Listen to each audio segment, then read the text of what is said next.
Nakita mo yun sa internet? Tinola. Grabe, ang dami yung tinata niyo. Yun yata trabaho niya eh. No. That's it. Oh, yun, sa farm, sa probinsya. Binibenta niya eh. Tapos nagbablog pa siya. Ayun nga, yun, nagbablog yun, kumikita yun. Kaya Ewan sabi ko ko, kung napanood mo si Joseph. Ang grabe din ang pagkain ng sis. sa Pilipinas. Si Joseph sino ba yun, Pastor? Joseph the... Sino ba yun? Joseph the... Ano? Joseph the Dreamer. Dreamer yata? Dreamer? Ang sarap din magluto nun. Oh? Grabe niluluto. Pakita ko sa'yo mamaya. Kaya sabi nga si Erica mag-vlog eh. Kikita pa. Ito, tinola pa lang to ha.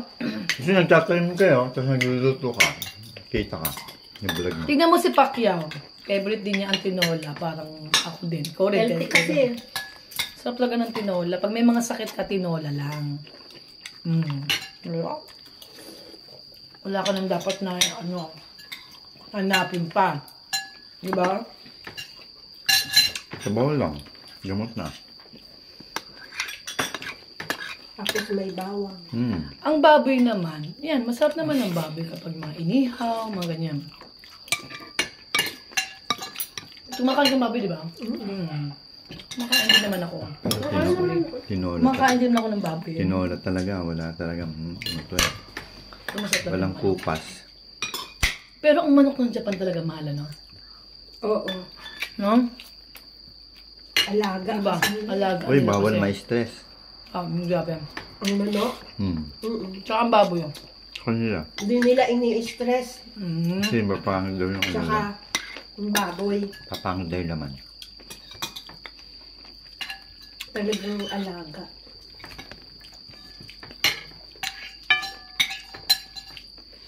Sarap ng ampalaya mo. Ay ano yung papaya.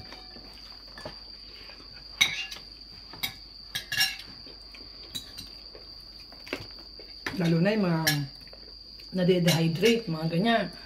Pero yung pandan, hindi na yan. Ano?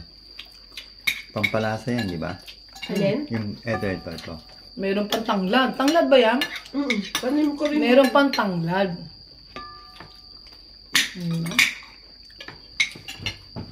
Minsan lang naman ako mamalengke.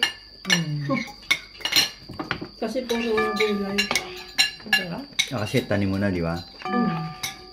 Naalala ko yung may bisita ako dito dati. May malunggay. Ginisang munggo. Lunggay Adobong at kangkong. dahon ng sili. Ang kangkong mo yung Chinese kangkong? Sarap. Kalupa? Opo. Sarap naman yun eh, Chinese kangkong. Sarap yun, nilaga. Gusto ko din yun eh.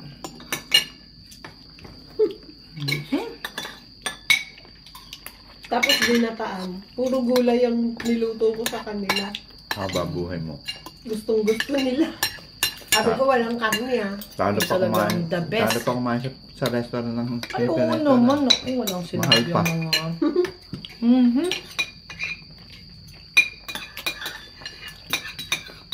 Etong kinain natin, baka sangsengin na ito mahigit.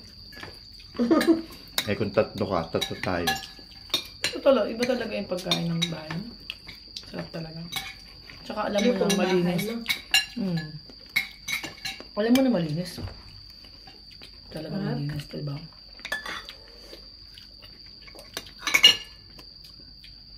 Tama lang talaga yung niluto mo kasi para hindi na siya bukas, no? Mayroon matira na. Madaling mapanis yan. Ang tinola. Kaya nga dapat ubusin. Yung tinola nga lang, madaling mapanis.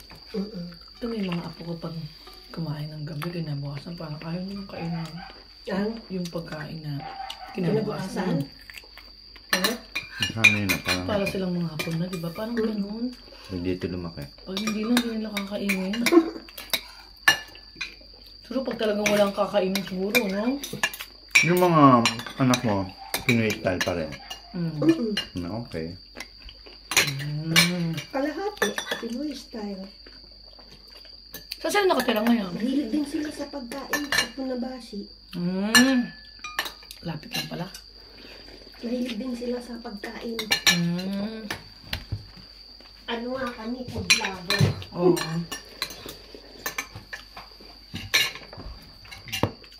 Sarap, grabe. Makakatulog ka na yan, ha? Grabe, masarap tulog ko ngayon. Kaya sabi ko nga, Kagabi nagkwentuhan na kami. kahit hindi malayo makatulog. babae mo, pumunta ako eh. Hindi kami makatulog eh. Wala akong pakialam kung malayo eh. Ako kahit malayo pinupuntahan ko. Wala sa akin mga kung ano. Kahit malayo, basta gusto mo pupunta mo talaga. Alam mo, sa totoo lang, pag gusto mong punta, gagawin mo. Regardless, pumunta nga kami ng Japan, nasa Pilipinas kami. Tinawagan kami sa Japan. Ate, kailan punta mo ng Japan? Sabi ko, hindi pa kami makakapunta. Ate, may problema yung anak ko, ganyan. Ate, kasi parang gusto magpakamatay. Tatalon sa tren. Ako, grabe. Sabi niya, ate, kailangan... Tiga Chiba. Oo, kailangan kausapin. Chiba ba siya? Tama. Pero... Kailangan kausapin, taga Chiba. Ay, hindi! Taga ano yun? Taga Tokorozawa. Grabe, kaya naman nalulungkot nga ako. Sabi ko, hindi pa kami... Alam mo ba? Sabi ko, sige, huwag ka mag-alala. Pag okay na, pumunta na kami ng Japan. Imagine, hindi niya akalain na bigla akong tumawag after 1 day, 2 days. Oo. Kakuha agad kami ng ng ticket. Ano yun? Mission namin yun. Yun ang mission namin na hindi namin makakalimutan. Yung nanay. Alam, pagdating namin doon, Dapat next month na tayo na sabi niya, napadala. ate, sabi niya, Napadala. nagpakamatay na sa train. Hindi namin naabot talaga. Grabe talaga. Ay, nagpakamatay sa Lumundag. train. Tumawag ngayong Ilan taon? Bata pa. Tumawag ng gabi ba yun? Bata pa. Kinabukasan tumalon. Kunin mo na yan. Naku, nagkahiyaan na kayo. Kunin mo na yan. Hindi na po, tapos na ako. Sabaw na lang. Kinabukasan tumalon. Kay Pastor, Grabe. kanin pa. Hindi na. Hindi ako na yan. Kakain ko na lang yan. Mas gusto ko yung sabaw. Nagpakamatay na siya. Dumating kami no. Pagdating namin sa Japan, Tapos may bawang. kaagad kami sa tawag kagamit sa kanya. Maya, hello. Dito na kami. Oo, sabi niya. Papunta na ako dyan. Nagulat siya. Hindi natin. Oo, nandito na kami. Sabi ko, magta-try na lang kami. Papunta sa Saitama. Nasa Pilipinas kami. Nakausap niya lang ako eh. After 2 days, tumatawag na ako. Dito na kami. Naku ate, alika. Sabi niya, alam mo ba? Ganyan. Ayun na ate, wala na. Patay na. Grabe. Bigla daw tumalon. Grabe. Parating yung tren. Napunta kami sa bahay nila. Grabe talaga. Di ba nakakalungkot? Ano yun? Ano ba yata yun? Nasawi sa... Di ba nakakalungkot? Parang Nailab. na ano lang yun na frustrated lang yun. Malakas din sa Japan yun eh. Hindi ko makalimutan yun lang Malakas hanggang na, ng ministry. Ibuhos mo na yung sabaw kay Sabi mo. Pastor. Malakas yung depression ng ano. Grabe no. Hindi mo akalain na. Magpapakamatay talaga. Nagulat nga siya, akala niya nagbibiro ako eh. Talaga ate, nandito ka sa Japan. Sabi ko, oo. Sabi ko, palapuntahan ka. Diba? Ibuhos mo naman gano'n. O diba? Sabi ko, walang imposible. Sabi ko nga sa kanya. Walang imposible pag ginusto. Yung Basta- next month napadali. Kaya Diba? lang hindi namin na. Lahat talaga. If there's diba? There's a will, there's a way. There's always a way. Ilan- Pag ginusto, gusto talaga. Ako ganun kasi Ilang ang taon kain yun? ko. Ilang taon siya? Yung bata? 18? 20? Siguro mga high school eh. High school pa. Nabully yun. Tingin ko na ano yun kasi nga, na-in love. Babae? Babae. Na-in love. Grabe ah. Hindi ko makalain na nakakalungkot talaga. Ang lakas ng ng suicide no? Ang lakas. Grabe yung ministry namin Kaya talaga. siguro ngayon ang trend, nilagyan na ng Ang mission namin, grabe talaga. nilagyan ng mga harang, no? Oo. Sa mga tumatalon. Yung mission ng buhay namin talaga since before, grabe talaga. Minsan hindi ko nga Para hindi sila basta-basta. Noong unang mission namin dito, ang daming tumatawag Pilipina. Yung bahay daw nila, may mga nakikita sila, natutulog, may nagpapatugtog. Ilang bubukas daw yung TV, natutulog sila, mga gano'n. Iba-iba eh.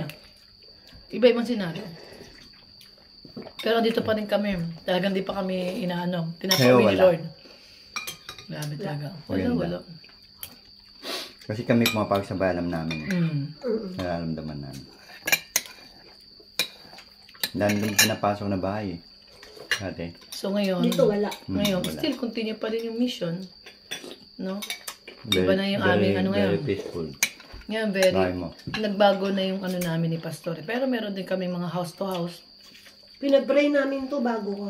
Lupa pa lang. Lupa pa lang.